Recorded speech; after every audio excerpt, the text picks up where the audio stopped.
फिर एक रिपोर्ट आया कि ईशान किशन ने बीसीसीआई से पर्सनल रीजन कहकर बीच टूर में विड्रॉ किया और दुबई पार्टी करने चले गए। जब जैसा ने कहा कि ईशान किशन को डोमेस्टिक खेलना पड़ेगा, नखरे नहीं चलेंगे, तो डोमेस्टिक खेलने के बजाय ईशान किशन हार्दिक के साथ आईपीएल की तैयारी करने लगे। 2022 में टी20 के दोनों हाईएस्ट स्कोरर को ना तो एशिया कप और ना ही टी20 वर्ल्ड कप के स्क्वाड में जगह मिला। अगर ईशान किशन की तरह रोहित शर्मा को भी पहले डबल 100 के बाद टीम से ड्रॉप कर दिया जाता तो, और आईपीएल के पहले मैच में ही सेंचुरी, आईपीएल 2025 में परफॉर्म करके ईशान किशन अपने इंडियन टीम में जगह बना लेंगे। पर करुण नायर तो क्रिकेट में 9 सेंचुरी के साथ वेटिंग लिस्ट में है। साल 2018 में एक 20 साल का लड़का, सामने एक तरफ हरभजन सिंह जैसे लेजेंड स्पिनर और दूसरी तरफ जसप्रीत बुमराह जैसे डेथ ओवर स्पेशलिस्ट, और ईशान जैसे कोई डर ही नहीं, हर बॉल पर या तो चौका या फिर छक्का, बस 42 बॉल्स और सेंचुरी। उस दिन पता चला था यह लड़का अलग लेवल का है। 4 साल बाद बांग्लादेश के खिलाफ ओडीआई में ईशान ने 126 बॉल्स में डबल सेंचुरी बनाया, वो भी ओडीआई क्रिकेट के अपने 90 इनिंग्स में। तब लक्ष्मण सर ने कहा, मुझे यकीन है यह एक स्पेशल चीज की शुरुआत है। लक्ष्मण सर सही थे, यह एक शुरुआत थी एक स्पेशल बैट्समैन के एंड की, क्योंकि अगले ही मैच में ईशान किशन ड्रॉप हो चुके थे। यहाँ तक कि डेड रबर मैच में भी उन्हें मौका नहीं मिला। अगले 1 साल तक इंडियन टीम के साथ ट्रेवल करने के बाद मिले मौकों पर परफॉर्म करने के बावजूद ईशान को ओडीआई में सिर्फ 17 बार मौका मिला। हद तो तब हो गई जब दिसंबर 2023 में साउथ अफ्रीका टूर पर सेकंड स्ट्रिंग स्क्वाड में ईशान किशन को बेंच पर बिठाकर नए नवेले जितेश शर्मा को खिलाया गया एंड फिर वो विड्रॉल और कंट्रोवर्सी। तो आज के इस वीडियो में हम देखेंगे कि ईशान किशन के साथ एग्जैक्टली क्या हुआ, क्या आज उनका जो हाल है उसमें क्या ईशान ने गलती की थी या उनके साथ गलत हुआ। साउथ अफ्रीका के खिलाफ टी20 में Ishan Kishan highest run getter थे। 4 मैचों में उन्होंने 206 रन बनाए विद एन एवरेज ऑफ 41.20। लेकिन अगले मैच में इंग्लैंड के खिलाफ एक खराब परफॉर्मेंस क्या हुई, ईशान को टीम से ड्रॉप कर दिया गया। उनकी जगह किसने ली? किसी ओपनर ने ली होगी? नहीं, ऋषभ पंत ने। टी20 से तो ईशान को ड्रॉप किया ही गया, पर जब ओडीआई की बारी आई तो ईशान फिर बलि का बकरा बने और इस बार मौका मिला शिखर धवन को। अगले सीरीज में वेस्ट इंडीज के खिलाफ भी वो बेंच गर्म कर रहे थे, बस दिल बहलाने के लिए टूर के आखिरी टी20 मैच में खिला लिया गया। उस साल इंडिया के लिए टी20 में जिन 2 बल्लेबाजों ने सबसे ज्यादा रन्स बनाया था, उन दोनों बल्लेबाजों का नाम ना तो 2022 एशिया कप में और ना ही 2022 टी20 वर्ल्ड कप में। स्कोर तो छोड़ो, ईशान का नाम स्टैंड बाय प्लेयर्स में भी नहीं था। तभी ईशान किशन ने रिप्लाई दिया था, ऑब्वियसली सर बहुत बुरा लगता है जब आप किसी बड़े टीम के हिस्सा नहीं रहते हैं। टी20 वर्ल्ड कप से ठीक पहले साउथ अफ्रीका के खिलाफ एक ओडीआई सीरीज थी। मेन प्लेयर टी20 वर्ल्ड कप की तैयारी कर रहे थे, तो एक सेकंड स्ट्रिंग ऑफ प्लेयर्स का टीम फॉर्म हुआ। उसमें ईशान किशन को मौका मिला एंड जब मौका मिला तो बंदे ने परफॉर्म भी किया। दूसरे मैच में श्रेयस अय्यर के साथ 161 रन की बढ़िया पार्टनरशिप बनाई और अपना करियर बेस्ट 93 रन स्कोर किया। अब यहाँ तक तो समझ आ रहा था कि ईशान को या तो बैकअप के तौर पर रखा जा रहा है या फिर सेकंड स्ट्रिंग टीम का पार्ट। फिर अगला ओडीआई सीरीज आया जिसमें रोहित भाई और विराट नहीं खेल रहे थे और उसमें भी ईशान किशन को जगह नहीं दी गई। मतलब एक मैच विनिंग नॉक के बाद भी बंदा टीम से बाहर, क्या मजाक है। फिर अगला सीरीज बांग्लादेश के खिलाफ, स्क्वाड में तो ईशान किशन का नाम था, पर पहले 2 मैचों में वो प्लेइंग 11 का हिस्सा नहीं बना। दूसरे मैच में रोहित को थंब इंजरी हो गई तो तीसरे मैच में वह नहीं खेले। तब जाके भाई ईशान किशन को फाइनली मौका मिला 10 दिसंबर 2022।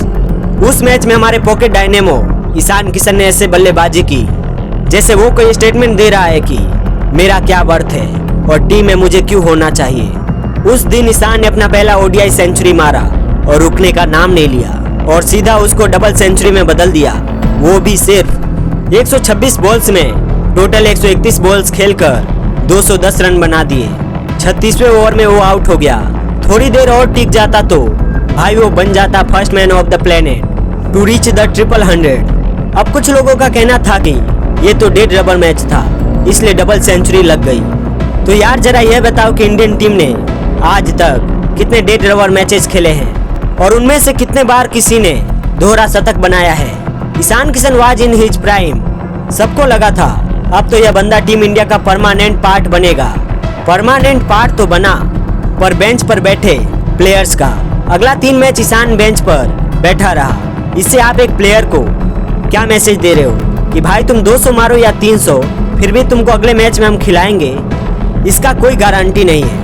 सोचो अगर ऐसा ही सीन 21 नवंबर 2013 को जब रोहित भाई ने डबल सेंचुरी मारा था और अगले मैच में उनको ड्रॉप कर दिया जाता तो क्या होता।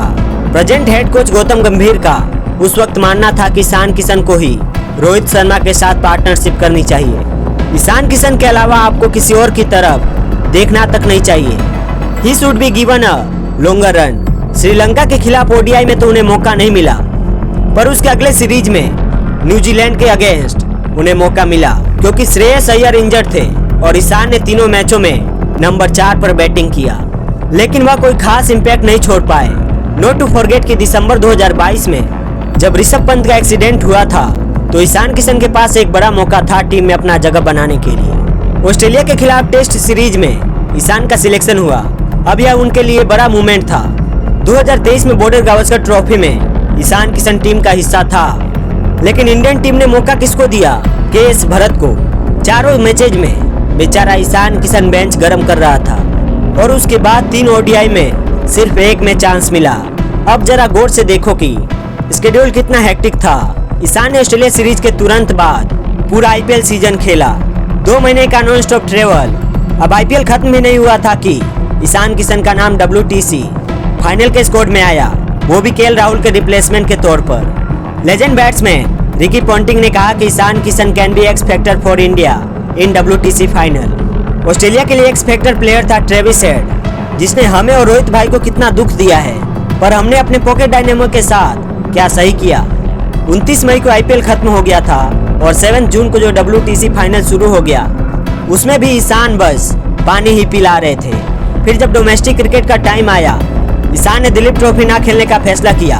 बस फिर क्या, वो लोग जो घर के खटिए पे पड़े रहते हैं, दूसरे के टुकड़ों पे पलते हैं, उनके कमेंट्स शुरू हो गए। वर्कलोड, अगर वो दिलीप ट्रॉफी नहीं खेलता है तो बीसीसीआई को उसे टेस्ट स्क्वाड में कंसीडर नहीं करना चाहिए। हार्दिक के साथ नाचने में इसे कोई लोड नहीं आता। 0 अचीवमेंट्स। उस वक्त बीसीसीआई को भी कोई प्रॉब्लम नहीं हुआ क्योंकि वेस्ट इंडीज टूर से पहले ईशान स्ट्रेंथ एंड कंडीशनिंग के लिए एनसीए जाने वाले थे और उस वक्त उनका पार्टी करते हुए कोई फोटो वायरल नहीं हुआ था। वेस्ट इंडीज टूर पर ईशान को तीनों फॉर्मेट में मौका मिल गया। 12 जुलाई से 13 अगस्त तक ईशान ने 2 टेस्ट, 3 ओडीआई और 3 T20 खेला। ओडीआई में तो वो टॉप हाईएस्ट स्कोरर थे और दूसरे टेस्ट मैच में अपनी मेडन हाफ से सेंचुरी भी ठोक दी। यह साल ओडीआई वर्ल्ड कप का था तो ईशान ने अपने परफॉर्मेंस से ओडीआई टीम में अपनी जगह के लिए एक सॉलिड केस बना दिया। लेकिन भाई लोग, इस टीम में रोहित और विराट बैक सीट पे थे, तभी ईशान भाई को खेलने का मौका मिला और उन्होंने परफॉर्मेंस भी किया। बस इसी परफॉर्मेंस की वजह से ईशान किशन को 2023 एशिया कप की टीम में शामिल कर लिया गया। अब सवाल यह था कि अगर रोहित शर्मा ओपनिंग बल्लेबाजी करेंगे तो ईशान कहां खेलेंगे? जवाब मिला पाकिस्तान के खिलाफ पहले मैच में नंबर 5 पर, और वो मैच कोई डेड रबर नहीं था और इंडिया 66 रन पर अपना 4 विकेट खो चुका था और सारा प्रेशर इस छोटे से कंधे पर आ गया। लेकिन ईशान ने उस दिन जिम्मेदारी उठाई। 82 रन की एक जबरदस्त और प्रीसियस इनिंग खेली। मैच भले ही वॉश आउट हो गया, लेकिन उसके कंट्रीब्यूशन को सबने दिल से अप्रिशिएट किया। पर बात वही थी ना भाई लोग, केएल राहुल उस मैच के लिए अवेलेबल नहीं था, तभी ईशान किशन को चांस मिला। मतलब साफ था कि उनको बस बैकअप के रूप में ही देखा जा रहा है। तो सुपर 4 में जब पाकिस्तान के खिलाफ केएल राहुल वापस आया तो ईशान को एडजस्ट करने के लिए out of form Shreyas Iyer को ड्रॉप कर दिया गया। उसके बाद ईशान किशन को जो थोड़ी बहुत जो भी अपॉर्चुनिटी मिली उसमें वह कोई बड़ा इम्पैक्ट नहीं छोड़ पाए। और वर्ल्ड कप से ठीक पहले ऑस्ट्रेलिया के खिलाफ पहले 2 ओडीआई मैच में जब रोहित और विराट नहीं खेले, तब श्रेयस अय्यर को नंबर 3 पर मौका मिला और भाई उसने मौका पर चौका मार दिया। दूसरे ओडीआई में 105 रन ठोक दिए। राहुल, शुभमन और अय्यर सब रन्स पे रन्स बना रहे थे। ईशान को नीचे बैटिंग ऑर्डर में ज्यादा चांसेस नहीं मिल रहे थे और जो थोड़ी बहुत अपॉर्चुनिटी मिली उसमें वो कुछ खास नहीं कर पाए। नतीजा यह हुआ कि तीसरे ओडीआई में जब रोहित और विराट वापस आए और शुभमन गिल डेंगू की वजह से अवेलेबल नहीं थे, तब ईशान के पास एक अच्छा मौका था ओपनिंग स्लॉट में अपना जलवा दिखाने का। बट अनफॉर्चुनेटली ईशान भी इलनेस की वजह से वो मैच नहीं खेल पाए। कभी कभी ऊपर वाला भी कुछ ज्यादा ही इम्तिहान ले लेता है। वर्ल्ड कप जैसे इम्पोर्टेंट टूर्नामेंट से पहले ईशान को यह तो पता ही नहीं होगा कि वो प्लेइंग 11 का हिस्सा होंगे, और यह भी नहीं पता था कि अगर मौका मिलेगा तो कौन से बैटिंग पोजीशन पर। 2023 ओडीआई वर्ल्ड कप शुरू हुआ एंड तब ईशान किशन को एज एन ओपनर टीम में मौका मिला। ईशान तो भाई मशीन है, कोई फीलिंग नहीं है, कोई इमोशन नहीं है। तुम उसे टीम में रखो, वो बंदा 500 रन बना कर देगा। नहीं बना पाया भाई। 2023 के पहले मैच में 0, अगले मैच में कुछ 47 रन, बट फर्क नहीं पड़ता था क्योंकि Shubman Gill was available for selection. अभी के लिए बात नोट कर लो कि इंडिया की जर्सी में ईशान का आखिरी ओडीआई मैच था तो वर्ल्ड कप हम हार गए। पूरा इंडिया इस सदमे से उभर नहीं पा रहा था। उन प्लेयर्स की तो क्या ही बात करें जिन्होंने उस हार को जिया था, और ईशान जो पिछले 1 साल से टीम के साथ हर सीरीज में ट्रेवल कर रहा है। मौका मिला जहां वहां अच्छा परफॉर्म किया, बट जगह पक्की नहीं हुई। इन सब ने ईशान को मेंटली थका दिया। एग्री करते हो तो वीडियो को लाइक करो और कमेंट सेक्शन में अपनी राय जरूर दें, और जो हमारे चैनल पर नए हैं वह चैनल को सब्सक्राइब जरूर कर लें।